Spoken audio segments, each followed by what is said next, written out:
जहेज़ हमारे माशरे का एक अहम और अफ़सोसनाक मसला बन चुका है। इस्लाम में निकाह को आसान बनाने की ताकीद की गई है, मगर हमारे माशरे में जहेज़ की वजह से शादी को मुश्किल और महँगा बना दिया गया है। सो अस्सलाम वालेकुम माय यूट्यूब फैमिली, कैसे हैं आप सब? आई होप कि मेरी प्यारी-प्यारी बहनें अपने घर में खुश-बाश होंगी, खैरियत से होंगी।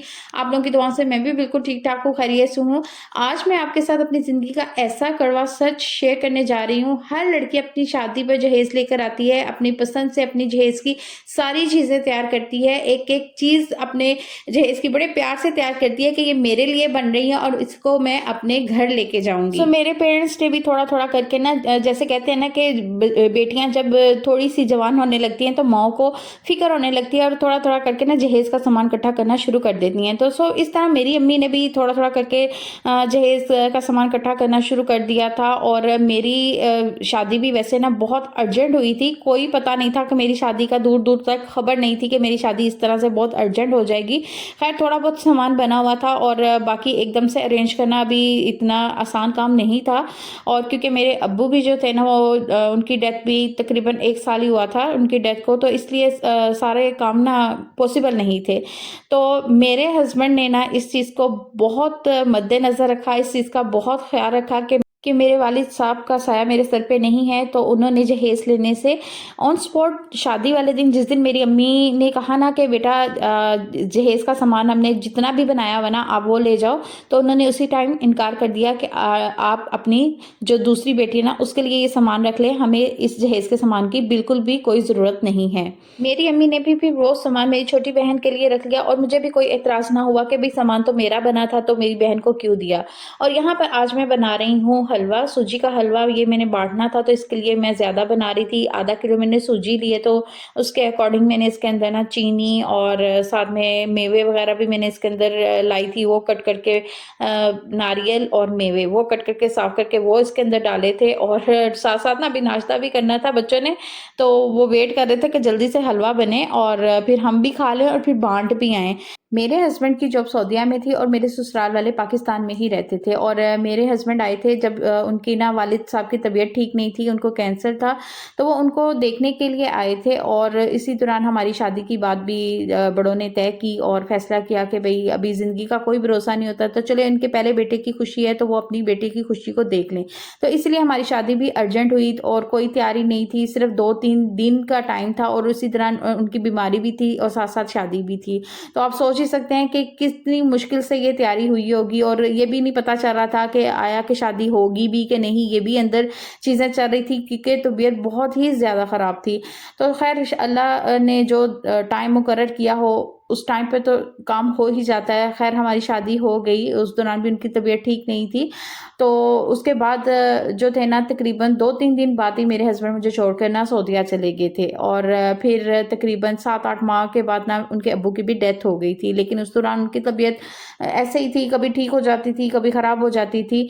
तो फिर था घर में एक मेरी सास होती थी और मेरा एक देवर था और मैं। बस हम ये 3 लोग होते थे और फिर मेरे शौहर ने ना डिसाइड किया कि भई अकेले अब मैं कब तक इस तरह से रहती, तो उन्होंने फिर मुझे फ़ैसला किया कि वो मुझे सऊदीया अभी फ़िलवक़्त ना विज़िट पे ले जाएँगे क्योंकि अभी परमानेंट वीज़े की वो बहुत ट्राई कर रहे थे, लेकिन वो नहीं मिल रहा था। फिर उन्होंने डिसाइड किया कि मैं विज़िट वीज़े पर से ले जाता हूँ।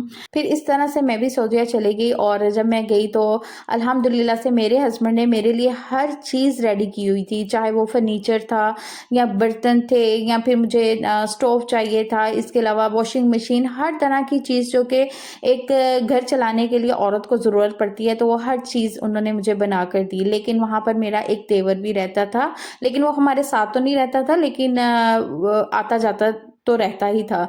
और जब उसने देखा कि मेरे भाई ने अपनी बीवी के लिए हर चीज़ नई बनाई है, चाहे वो फर्नीचर है, बर्तन है, तो वो चीज़ें ना उसको हज़म नहीं हो रही थी। जब भी मेरे घर आता ना तो वो मेरे घर में जो भी कोई नई चीज़ आई होती थी तो उसको पता होता था कि ये चीज़ नई आई है, क्योंकि जब घर का सामान भी मेरे हस्बैंड इकट्ठा कर रहे थे तो वो साथ ही होता था। क्योंकि हमें नहीं पता था ना कि वो उसके दिल के अंदर क्या चल रहा है, उसके दिल के अंदर कितना हसद चल रहा है कि मेरा भाई अपनी वाइफ के लिए ये सारी चीज़ें इकट्ठी कर रहा है। तो मेरे हस्बैंड को तो इसका बिल्कुल भी गुमान नहीं था, वरना वो क्यों ऐसा करते कि अपने जो हसद कर रहा है उसको साथ लेके जाते। वो तो अपना भाई समझ कर ही उसको अपने साथ लेके जा रहे थे ना। तो जब वो एक-एक यानी कि चीज़ जो मेरे घर में नहीं आती, तो वो पाकिस्तान में जो मेरे सास और एक देवर रह रहा था, उनके साथ शेयर करते कि भाई ने तो आज भाभी को ये लेके दिया है या भाभी के घर आज ये चीज़ नहीं आई है। तो उससे जो आपको पता ही है, फिर एक जो वहाँ पे रह रहे होते हैं, वो कहते हैं कि लिए हमारे बेटे ने हमारे लिए तो ये नहीं किया। हालाँकि मेरे हस्बैंड ने कोई कमी नहीं छोड़ी इनको यानी कि स्टैंड करने में, घर को स्टैंड, पाकिस्तान में जो घर था उसको स्टैंड करने में कोई कमी नहीं छोड़ी। लेकिन जब फिर बेटे की बारी आई थी, तो भाइयों को और माँ को समझना चाहिए था कि अगर वो कर रहा है तो वो अपने लिए ही कर रहा है, अपनी वाइफ के लिए कर रहा है, किसी और गैर के लिए तो नहीं कर रहा। लेकिन ये चीज़ें जो थी ना उनको हज़म नहीं हो रही थी। तो उसकी ऐसी हसद भरी नज़रें लगी ना मेरी उन चीज़ों को, कि वो कोई भी चीज़ जो थी ना वो मेरे पास आज तक भी मौजूद नहीं रही। वो सारी चीज़ें ना मुझसे कैसे वो सामान ख़त्म हुआ, कैसे वो जो था वो सामान जो था मेरे नसीब में नहीं हुआ। जब मैं पाकिस्तान वापस आई ना, 2018 की बात है, हम लोग एग्ज़िट पाकिस्तान वापस आ गए थे। तब आपको अक्सर लोगों को याद होगा कि सऊदीया में रूल निकला था कि भई टैक्सेस का, तो बहुत सारी फैमिलीज़ जो थी ना वो छोड़कर पाकिस्तान आई थी। तो उनमें से एक हम लोग भी थे। तो हमने अपना सारा सामान जो कि था, इस तरह का सामान हमने कार्गो करवा दिया था। ज़ाहिर-सी बात है, घर की जो बर्तन थे या इस तरह की चीज़ें जो थी वो हम लेके तो नहीं आ सकते थे खुद से, तो हमें कार्गो ही करवानी पड़नी थी। तो जब हमने सामान कार्गो करवाया ना, तो वो सामान हमें कार्गो से ही नहीं सामान मिला। में क्रॉकरी थी और साथ में ब्लैंकेट थे, यानी कि जो चीज़ें हम यूज़ भी कर रहे थे, हैवी चीज़ें थी। फ्रिज थी मेरी बिल्कुल नई, वो चली गई। यानी कि वो चीज़ें गईं कि जिसका मुझे बहुत दुःख हुआ। और मैंने और मेरे हस्बैंड ने, हम दोनों ने बाद में भी काफ़ी चीज़ें जो थी ना जिसकी हमें ज़रूरत थी वो हमने बनाई थी। और एक औरत फिर जब इस तरह घर बनाती है और उसको कोई चीज़ नसीब ना हो, तो फिर उसको कैसा लगता है, उसके साथ फिर क्या होता है। हालाँकि जब हम पाकिस्तान आए ना, तो हमारे पास ना तो कोई जहेज़ तो लिया नहीं था, उसकी भी मेरे पास कोई चीज़ नहीं थी। और जो सामान हमने वहाँ पे इकट्ठा किया था, घर का ही वो सारा सामान था, और वो भी हमें नसीब में ना हुआ। क्योंकि नसीब में इसलिए नहीं हुआ कि उसके एक-एक चीज़ पे मेरा जो देवर वहाँ पे रह रहा था ना, तो वो कहता था कि भाई आपने तो ये भी ले लिया, आपने तो ये भी बना लिया, मैंने तो अभी कुछ भी नहीं किया, मैंने तो अभी कुछ भी नहीं बनाया, मेरे पास तो अभी कुछ भी नहीं है। हालाँकि मेरे हस्बैंड ने मेरे देवर को पाकिस्तान से सऊदीया बुलाया, और जो पाकिस्तान में रह रहे थे उनको भी वो अच्छी सपोर्ट कर रहे थे। वो पढ़ रहा था, उसकी स्टडी को सपोर्ट कर रहे थे, घर का खर्चा चला रहे थे। इस भाई को उन्होंने सऊदीया बुलाया, उसे अपने पास रखा, यानी कि मेरे जाने से पहले उसे वहाँ के रूल्स, वहाँ की हर चीज़ सिखाई, उसे खाना-पीना हर चीज़ उसकी केयर करते थे। और उस यहाँ तक कि अपनी कंपनी में ही उसको अच्छी जॉब भी दिलवाई, और आज तक वो वहीं पे जॉब कर रहा है। लेकिन मेरे हस्बैंड की जॉब उसकी हसद का जो है ना, उसकी नज़रों का शिकार हुई, क्योंकि मेरे हस्बैंड जो थे उनकी प्रमोशन 2-3 दफ़ा हो चुकी थी। ये बात भी उसको हज़म नहीं हो रही थी कि मेरा भाई जो है वो दिन-ब-दिन तरक्की कर रहा है और मैं अभी वहीं का वहीं हूँ। और फिर क्या था, उसने तो फिर मुँह से इकरार करना शुरू कर दिया था कि मुझे आपकी इन-इन चीज़ों से ना बहुत तकलीफ़ होती है।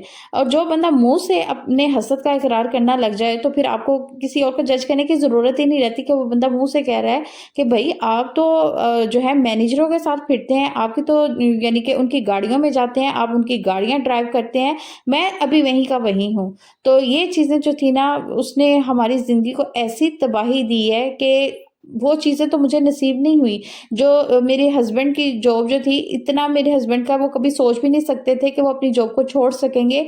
इतना दिल उचाट कर दिया उसकी गंदी नज़रों ने। फिर मेरे हस्बैंड ने अपनी जॉब से रिज़ाइन किया और ये कहा कि भई अब मैं पाकिस्तान जाऊँगा, पाकिस्तान जाकर वहाँ पे शिफ्ट होऊँगा और वहाँ पे जाकर अपना कोई कारोबार करूँगा।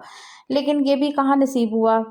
इसके अंदर भी इतनी मुश्किलात, इतनी तकलीफ़ें आईं, और क्या-क्या हुआ, अभी तो कहानी बहुत सारी बाकी है। इस दौरान भी बहुत सारी मुश्किलात आईं, बहुत सारी परेशानियाँ आईं। पाकिस्तान आकर भी जो हमने चीज़ें बनाई थी वो फिर हमारे नसीब में नहीं हुई। और एक औरत से अगर 2-2 3-3 दफ़ा चीज़ें इस तरह से छीन ली जाएँ, उसके नसीब में ना हो, तो फिर उस औरत के दिल पर क्या गुजरती है कि भाई मेरा क्या कसूर है, मेरी क्या गलती थी, मेरे हस्बैंड ने तो एक यानी कि अच्छा नेक काम ही किया था ना, जहेज ना लेकर कोई बुरा काम तो नहीं किया था। और ये तो रब के फैसले हैं। अब अल्लाह ने हमारी नसीब में क्या लिखा है, क्या किस्मत में लिखा है, अल्हम्दुलिल्लाह अभी भी अच्छी लाइफ ही गुजार रहे हैं और अल्लाह से आगे भी अच्छे की उम्मीद ही है कि अल्लाह मियाँ बेहतर करे। और ये सारी चीज़ें हमें लगता है कि हसद का शिकार हुई हैं। जब किसी की वो कहते हैं ना नज़र लगती है, तो हसद और नज़र एक ऐसी चीज़ है ऊँट को हंडिया तक ले जाती है, तो फिर हम इंसान क्या चीज़ हैं। तो ये इस तरह से हमारी लाइफ जो थी ना वो हसद का भी शिकार हुई, नज़रों का शिकार हुई, और जिस चीज़ को आज भी हम कहते हैं कि हमारी जिस चीज़ को उसने नज़र लगाई है वो चीज़ें हमारे पास नहीं बस अल्लाह हम सबको नेकी की हिदायत दे। और जिस कार्गो में हमने अपना सामान बुक करवाया था ना, उसके दिल में भी ऐसा लालच पैदा हो गया लोगों का सामान देख कर कि काफ़ी सारे लोगों ने ना तब अपना सामान बुक करवाया था, क्योंकि काफ़ी सारी फैमिलियाँ जो थी वो पाकिस्तान शिफ्ट हो रही थी, तो सामान को पता नहीं वो पाकिस्तान पहुंच सका कि नहीं पहुंच सका, उसने वहीं कंटेनर ओपन करके वहीं पे सामान सेल कर दिया। कार्गो वाले का ना न्यूज़ में भी आया था कि काफ़ी सारे लोगों का सामान लेकर भाग गया। तो ये थे हमारी ज़िंदगी के कुछ कड़वे सच। अभी बहुत सारे सच जो हैं वो बाकी हैं, और आप लोगों ने बताना क्या आप लोगों के साथ भी कभी ऐसे हुआ है। अल्लाह ना करे किसी बहन बेटी के साथ ऐसा हो। हर एक की लाइफ में कुछ ना कुछ ज़रूर हुआ होता है, तो इसलिए मैं पूछ रही हूँ। यहीं पे आज मैं मेरा आज का व्लॉग और यहीं पे अपने व्लॉग का एंड करना चाहूँगी। कल मिलेंगे एक अच्छे से नए व्लॉग के साथ। अपना ढेर सारा ख्याल रखें, मुझे अपनी ढेर सारी दुआओं में याद रखें, और चैनल को लाइक शेयर और सब्सक्राइब ज़रूर ज़रूर ज़रूर करें। कल मिलेंगे, कल तक के लिए अल्लाह हाफिज़।